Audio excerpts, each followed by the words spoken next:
అభిరుచి ప్రేక్షక మహాశయులందరికీ మన cow and calf brand rice సమర్పించు సూపర్ షెఫ్ వంటకి స్వాగతం సుస్వాగతం. మరి ఈ రోజు మీకోసం కారపోలి. పోలి అంటే ఏంటి అంటే మనం బొబ్బట్లని పూరన్ పోలి అంటాం. అంటే తీయగా మనం వేసుకునే పదార్థాన్ని మనం పూర్ణంగా తయారు చేసి పెట్టుకునేదాన్ని పూర్ణం పోలి, పూరన్ పోలి ఇలా రకరకాలుగా అంటుంటారు. అయితే కారపోలి అయితే మనం పంజాబ్ ఇటు సైడ్ వెళ్ళినప్పుడు పరాటాలు చేసుకుంటూ ఉంటారు. కానీ పరాటాల్లో వాళ్ళు రకరకాల పిండ్లు వాడుతూ ఉంటాం. కానీ ఈరోజు మనం మైదా పిండి వాడే కారపోలి అని తయారు చేసుకుంటాం. దీంట్లో బంగాళదుంప వేసినా మనం ముఖ్యంగా ఈ కారపోలిలో బీట్రూట్. మరి బీట్రూట్ కొంచెం తినగానే నాలిక ఎర్రగా అవుతుంది. ఆ ఎర్రతనం చక్కగా ఈ పిండిలో వేసుకొని సాఫ్ట్గా దాంట్లో కొంచెం అంత నూనె కూడా వేసి కొంచెం మర్దన చేసి పెట్టుకుంటాం. మైదా పిండితో చేసిన ముద్దలో చక్కగా స్టఫింగ్ చేసి ఈ కార పోలి, పోలి అంటే మనం బొబ్బట్టు ఎలా చేసుకుంటాం అలా చేసుకుందాం.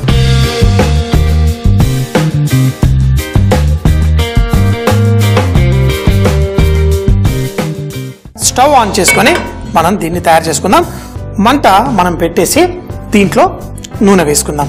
అయితే మరీ ఎక్కువ అక్కర్లేదు, కొంచెం నూనె వేసేసుకుంటే సరిపోతుంది.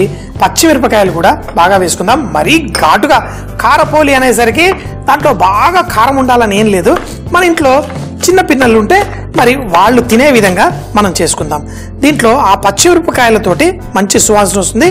కొంచెం కారపొడి, పసుపు అన్నీ వేసుకుందాం. పచ్చిమిరపకాయలు కట్ చేసుకున్నాం. ముందుగా మనం ఉల్లిపాయలు వేసుకొని ఈ ఉల్లిపాయల్ని లైట్గా వేయించుకుంటూ దీంట్లో కొంచెం అంత ఉప్పు కూడా వేసుకుందాం. కొంచెం అంత ఉప్పు వేసినప్పుడు ఏమవుతుంది, దీంట్లో నుంచి తేమ బయటకు వచ్చి చక్కగా ఉల్లిపాయ తొందరగా వేగుతుంది. ఈ నూనెలో పడవలసిన ఈ చక్కటి సువాసన రంగునిచ్చే మనం పసుపుని కూడా వేసుకుందాం.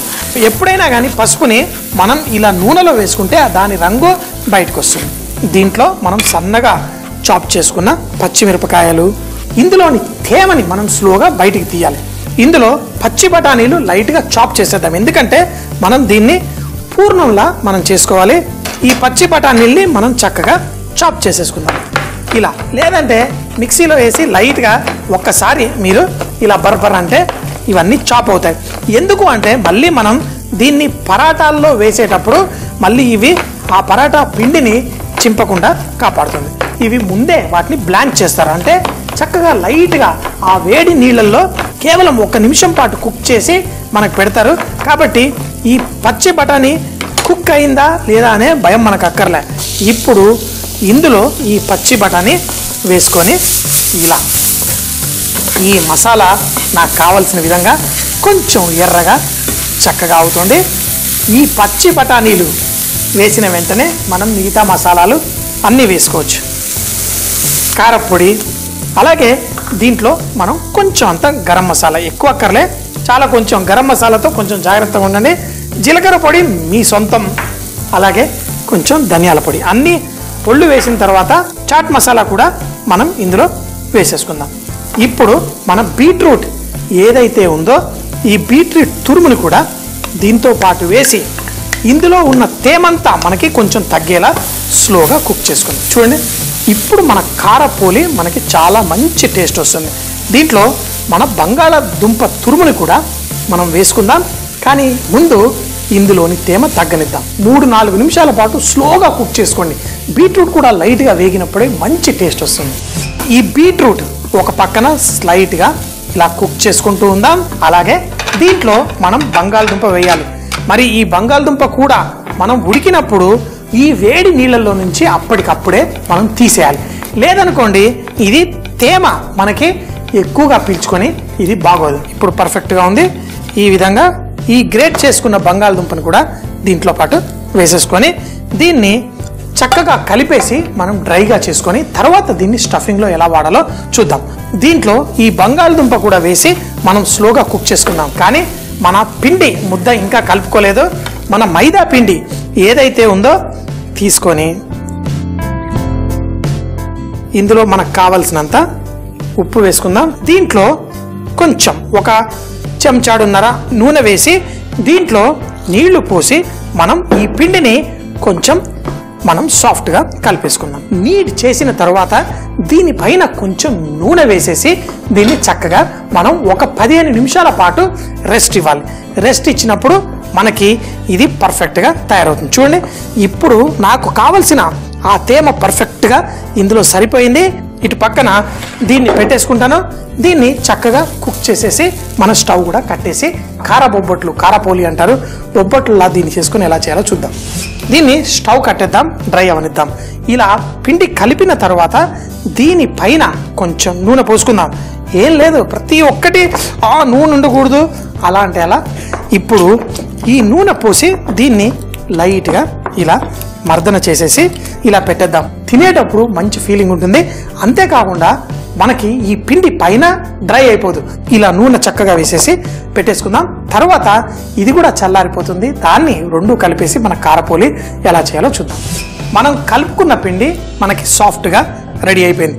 ఇలా 15 నిమిషాల పాటు రెస్ట్ ఇస్తే ఈ పిండి, ఎందుకంటే మీ అందరికీ ఇదివరకు కూడా చెప్పాను, మీరు కూడా ఇళ్లలో చేసుకున్నప్పుడు మన ఈ మైదా పిండి మనం చేసి ఇలా పెట్టుకొని ఇమీడియట్గా మనం రోల్ చేస్తే అది వెనక్కి రబ్బర్ లాగా లాగేస్తుంది. అలా కాకుండా మనం ఇలా ఉండలు చేసేసి ఇటు పక్కన పెట్టేసుకుందాం. తరువాత బీట్రూట్ తోటి మనం బాగా ఘాటుగా చేసింది మనకి పర్ఫెక్ట్గా ఉంది. దీన్ని కూడా ఈ పిండి ఎంత ఉంటుందో అంతకంటే ఎక్కువ ఉండాలి. మీకు స్వీట్ పోలి మన బొబ్బట్టు చేసేటప్పుడు కూడా చెప్తాను, పిండి కంటే మిశ్రమం డబుల్ సైజులో ఉంటే తినేటప్పుడు మంచి టేస్టీగా ఉంటుంది. అదే విధంగా ఆ పిండి కంటే కొంచెం పెద్ద సైజు మనం దీన్ని తయారు చేసుకుందాం. ఈ పిండి చక్కగా సాఫ్ట్గా ఉంది.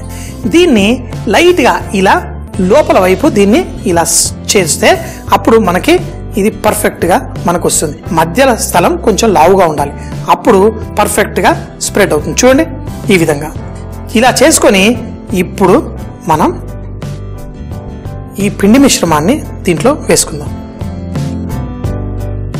ఈ కొన పైకి తీసుకొచ్చి ఈ పిండిని లైట్గా ఇలా తిప్పేసి మనం దీన్ని ఇలా లైట్గా చేసుకొని పెట్టేసుకుందాం.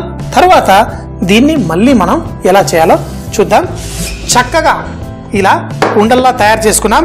అయితే దీన్ని మనం రోల్ చేసేటప్పుడు చేత్తో కూడా రోల్ చేసుకోవచ్చు. అయితే పిండి కాకుండా దీంట్లో నేను మైదా కొంచెం అంతా నీళ్ళే వేసాను. లేదు మాకు ఇలా చేయడం, ఎందుకంటే బొబ్బట్లు కూడా మనం చేసేటప్పుడు పిండి వేయకూడదు. పిండి వేసి చేస్తూ ఉంటారు కొంతమంది బొబ్బట్లు, అప్పుడు తెలిసిపోతుంది. ఇప్పుడు చేత్తోటి ఈ విధంగా. అయితే మరో పక్క కూడా మనం కొంచెం కన్నేసి ఉంచాలి. ఎక్కడైతే చిరుగుతుందో ఆ భాగంలో మనం ఎక్కువగా ఒత్తకుండా కొంచెం మిశ్రమం ఇదంతా ఈ విధంగా ఎర్రగా కనిపిస్తే మనం మిశ్రమం కరెక్ట్గా పెట్టినట్టు. ఇదే విధంగా మనం దీన్ని కూడా ఇలా స్లోగా చేత్తో చేసుకుందాం. ఇప్పుడు మీకు ఇది బొబ్బట్టు సన్నగా కావాలా కొంచెం లావుగా కావాలా, ఒక్కొక్కరికి ఒక్కొక్క రకంగా చేస్తుంటారు. మన బొబ్బట్టు మిశ్రమంలో కొంతమంది పొడి పొడిగా చేస్తుంటారు. ఇలా తింటుంటే అందులో నుంచి ఆ పిండి పొడి రాలిపోతూ ఉంటుంది. సో అలా చేసుకున్నప్పుడేమో వాళ్ళు కొంచెం లావుగా చేస్తారు. మనం సన్నగా మనం ఆ పిండి మిశ్రమం దాన్ని బట్టి ఉంటుంది. లోపల మనం బీట్రూట్ వేసిన మిశ్రమం ఎర్రగా ఇలా కనిపిస్తూ ఉండాలి. దీన్నే మన కారపోలి అంటారు. స్వీట్ చేసేదేమో పూరన్ పోలి, ఇది కారపోలి. సో మరి ఈ విధంగా చేసుకొని చక్కగా మనం దీన్ని ఇలా కాల్చుకుందాం. ఇంకా సన్నగా కాల్చుకోవాలంటే మీరు ఇంకా సన్నగా కూడా కాల్చుకోండి.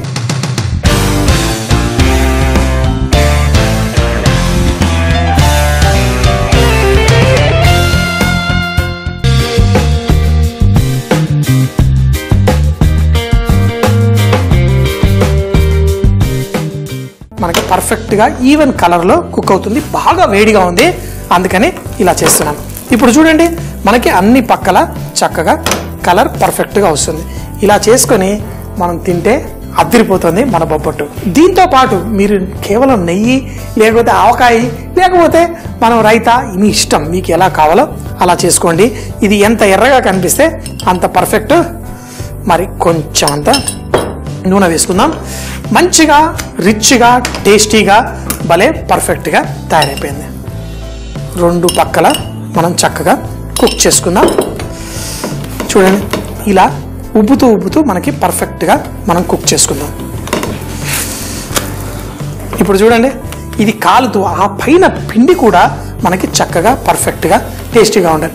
అదే మనం స్వీట్ బొబ్బట్టు అయితే ఇలా బ్రౌన్ రంగు కూడా ఎక్కువగా రాకూడదు, చాలా లైట్గా కుక్ అవ్వాలి. ఇప్పుడు మన కార బొబ్బట్టు అయితే మనకి ఇలా పర్ఫెక్ట్గా రెడీ అయిపోయింది.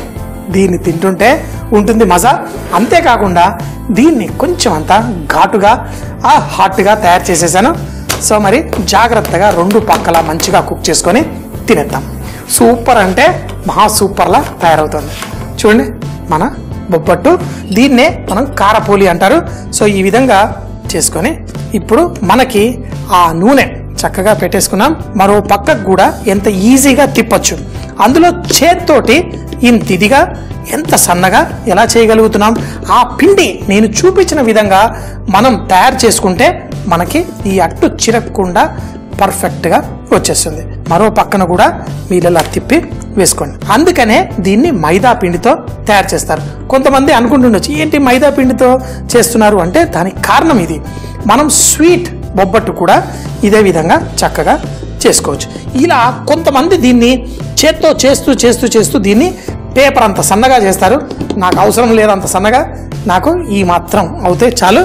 చక్కగా తీసుకొని చూడండి ఇలా పర్ఫెక్ట్ దీన్ని ఈ విధంగా చక్కగా చేసేసుకుందాం. ఈ కారపోలి అని నేను చూసినప్పుడు ఎంత అందంగా తయారు చేశారంటే అరటి ఆకు పైన దాన్ని ఇలా ఒత్తుతూ ఆ ఆనందమే వేరు. మనకు అరటాకు లేదు, చక్కగా ఈ టేబుల్ మీదే చేసేసుకున్నాను. సో 2 పక్కల మంచిగా కలర్ వచ్చేలాగా చేసుకొని చక్కగా ఎంజాయ్ చేసేద్దాం. మనకి ఎంత పర్ఫెక్ట్గా ఉందో చూడండి. దీన్ని తుంచితే లోపల ఇదేదో స్వీట్గా ఉందా అనిపిస్తుంది, ఎర్రగా చక్కగా.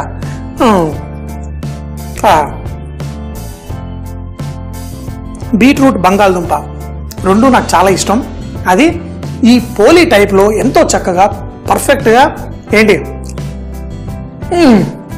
తింటే అనాల్సిందే సూపర్ అంటే సూపర్ అని. కారపోలి అంటే మనం పూర్ణం పోలీస్ మన బొబ్బట్లు ఎలా తయారు చేసుకుంటామో అలాగే దీంట్లో కారం ఉండేలా తయారు చేసుకోవడానికి ముందుగా స్టవ్ పై ప్యాన్ పెట్టి నూనె వేసి సన్నగా తరిగిన ఉల్లిపాయ ముక్కలు, ఉప్పు, పసుపు, సన్నగా తరిగిన పచ్చిమిరపకాయ ముక్కలు వేసి చక్కగా వేగిన తర్వాత అందులో పచ్చి బఠానీ అలాగే కారం, గరం మసాలా, జీలకర్ర పొడి, చాట్ మసాలా అన్ని వేసి లైట్ గా కుక్ చేసుకోవాలి. తర్వాత సన్నగా తరిగిన బీట్రూట్ అందులో వేసి కలిపి అలాగే దాంట్లో బంగాళదుంప మిశ్రమాన్ని కూడా వేసి చక్కగా కుక్ చేసుకుని చల్లార్చి పక్కన పెట్టుకోవాలి. ఒక బౌల్లో మైదా పిండి తీసి దాంట్లో కొంచెం ఉప్పు, నూనె అలాగే నీళ్లు పోసి సాఫ్ట్ గా కలుపుకోవాలి. ఒక 10 నిమిషాలు రెస్ట్ ఇచ్చిన తర్వాత దానిపై కొంచెం నూనె వేసి లైట్ గా మర్దన చేసి మరో 10 నిమిషాల రెస్ట్ తర్వాత ఈ బీట్రూట్ మిశ్రమాన్ని ఈ రొట్టె మిశ్రమంలో వేసి చూపించిన విధంగా చేత్తో సన్న రొట్టెలా చేసుకుని వడ్డించుకుంటే చాలా టేస్టీగా ఉంటుంది.